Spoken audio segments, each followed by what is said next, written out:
Sõidame praegu Guatemala City hullus liikluses. Saime rendiauto ja väikse upgrade'i, kuna olime esimesed inimesed Eestist.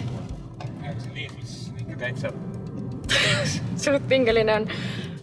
Autorent oli õnneks edukas. Siinkohal soovitame kaasa võtta erinevad krediitkaardid, sest Eestis levinud Debet Plussi paljud siinsed firmad ei tunnista, olgugi et see broneeringu tegemiseks sobis.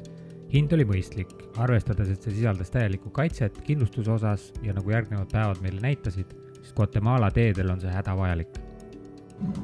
Üldiselt on soovitus selline, et aknaid mitte lahti teha siin Guatemala City's, sest keegi võib sul lihtsalt ära võtta midagi. Tsiklid lihtsalt sööstavad niimoodi vahele. Täiesti savilt suunda, keegi ei näita reavahetusega lihtsalt, kui väike auk on, tsikkel paneb läbi kohe. Need punased bussid on väga hullud siin, et võivad igal pool peatuda, inimene hüppab välja karjub, et kes tahab peale tulla, saab kõige odavamad peale. Siin tegelikult soovitatakse kasutada Waze'i, aga see nõuaks interneti, mida meil hetkel pole. Nii et me kasutame mingit My Maps'i, aga siin on vist ei ole kõik viimane info, sest et mingid teed, mis meid alguses juhatasid, seal olid juba plokid ees. Aga nagu ikka peab vist varuma vähemalt tunnike lisaaega igale poole, kui hakkad sõitmist öeldi autorendist ka. Need kaardid ka ei ole veel 100% kõige uuem info, nii et oleme valmis. UNESCO maailmapärandi hulka kuuluv Antigua on üks paremini säilinud Hispaania koloniaallinn Kesk-Ameerikas. Värvilises Antiguas veetsime paar ööd ühe väga toreda ja abivalmi pere juures, kes andsid nõu ka edasiste sihtkohtade ja teede osas. Jõudsime ööbimiskohta number 2. Väga ilus on siin peaks isegi bassein olema. Ilm on mega soe, nii et saame äkki ujuma minna. No Maris, mis emotsioonid on? Antigua? Järgmine ööbimiskoht, siin oleme 2 ööd, aga ilm on mega hot, nii et ma tunnen ennast oma kileka ja suhkede teksidega veits üleliigselt riietatuna. Hostid pole veel kohal. Väike vale arvestus, tegelikult on siuke kodu hoopis. Ja olime kõrval. Läksime kõrvale apartment kompleksi hoopis. No, muidu on ikka sama äge. Meil on siin sisehoovis bassein ka. Bassein on ka. Hullamine käib.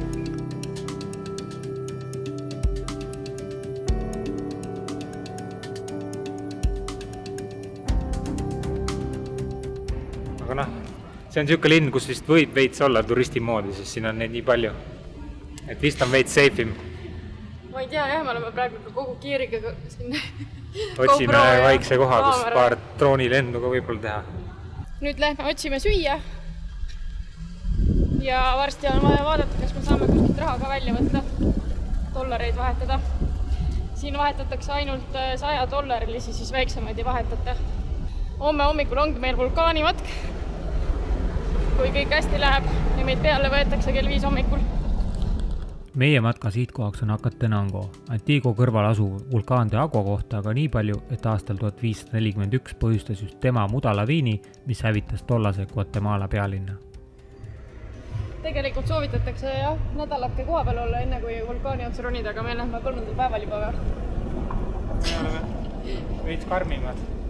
Me usume enda võimetesse, ma ei tea, pole pool aastat trenni teinud korralikult, aga noh, eks näis. Oleme mingil Antigua keskväljakul. Kus kohas?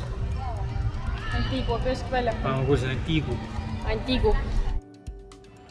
Kuul sagimine, kõik müüvad midagi, aga samas ei ole nagu mingi üli peale tükkivad, et see okei on jalutada.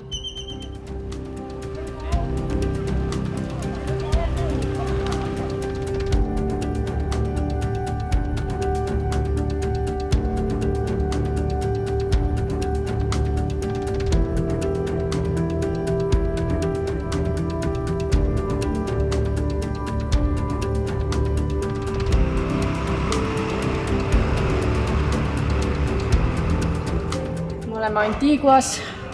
See on umbes tunnine sõit Guatemala Cityst. Kui oled veidikene vilunum sõitja, siis tegelikult peaks vist mingi 40 mindiga ära sõitma, aga ma ei tea, kaua meil läks. Igal juhul siin me oleme, väga ilus, armas linn on. Hästi värviline ja inimesed on kõik sõbralikud ja keegi ei vaata vaenuliku pilguga. Mitte, et Guatemala Cityst tegelikult oleks vaadanud, aga seal oli kahtlaseid inimesi veits rohkem.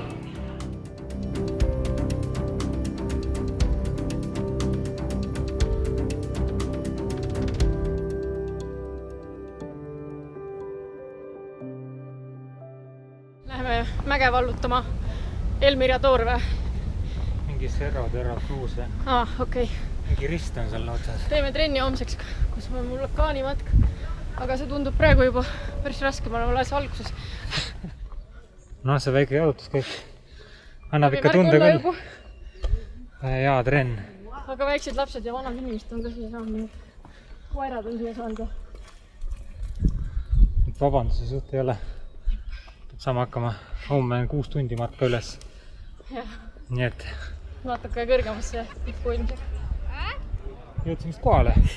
Hakkasime vist vlogi tegema, aga Tundus veel, et peab palju minema, aga olemegi juba nii kõrgel. Tundub, et siin on väga palju kohalikke ka, et ei ole ainult valged turistid. no, vaade ei ole üldse mitte paha.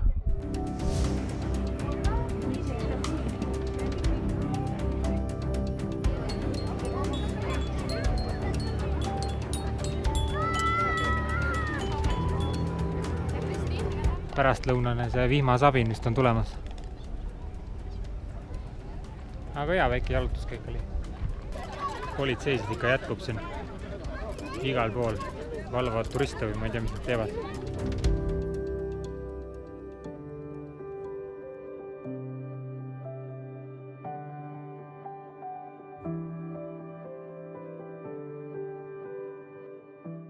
Gert just lennutas drooni siin. Väga ägedad vaated. Aga jah, kell on 6 siit ülevalt. Enne oli nii palju igasuguseid ohvitsere, nüüd on kõik autokastides alla ära sõitnud, nii et tegelikult peab hakkama siit kandist ära minema. Enam ei ole kõige turvalisem. Pane enda kaamera ka ära. Pole turvaline siin. Pingi peal lihtsalt mingisugune kaamera. Praegu oleme teel koju. Mäe otsas käidud, turul käidud. Lähme varakult täna koju, sest et peaks tegelikult umbes 10 paiku juba magama minema, et kell 4 on äratus. Nii et unne ära.